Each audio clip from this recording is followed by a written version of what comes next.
So the customer is always right. That's an adage that I feel like has gone completely haywire. The truth is that really originated as something that business owners say to themselves and their staff. So the customer is always right. And the point being like, hey, look, we're not gonna survive if we don't treat the customer right. That part has remained true. The problem is that customers started to believe, hey, the customer is always right. And then they started to sort of behave at times, and this is customers like sort of at large, as though it meant that they have the right to always tell businesses how to do things. The reality is customers always have the right to stop using your business, to stop paying you money, and businesses always have the right to risk losing their customers by doing something that their customers are telling them that they don't want. So ultimately, it's really more about the customer is the bill payer. Somebody once said to me, hey, you know what I call difficult customers? Bill payers. And that's something I think I say to my staff probably 5 times a week.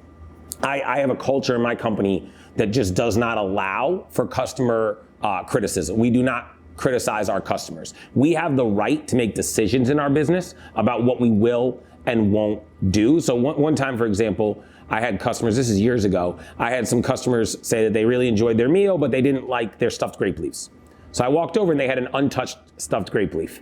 And I said, I know that this is sort of weird, but would you be comfortable with me eating that grape leaf and tasting it? And they said, yeah, absolutely. So I tasted it. And what I wanted to know was, did we fail these folks in the sense that like we make a product one way and we didn't achieve our goal today?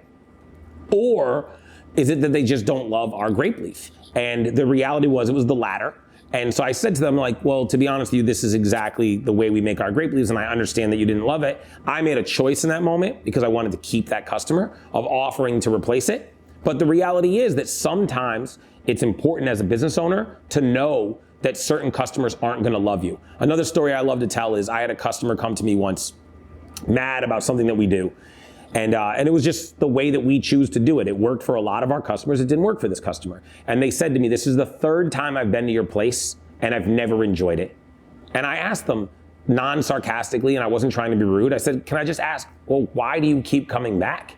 It seems like that's a bad decision for you. You're not enjoying us. And quite honestly, it's not awesome for me to fail people. It doesn't feel good. So I think both of us kind of just needed to understand that that customer and what we do weren't a fit. And that's okay. We're not gonna be a fit for everybody, and neither are you. You're not going to make a product or open a restaurant or run a business that works for every single customer. You need to know that. So the answer is that the customer isn't always right, but it's not really about right or wrong. Sometimes the customer isn't right for you.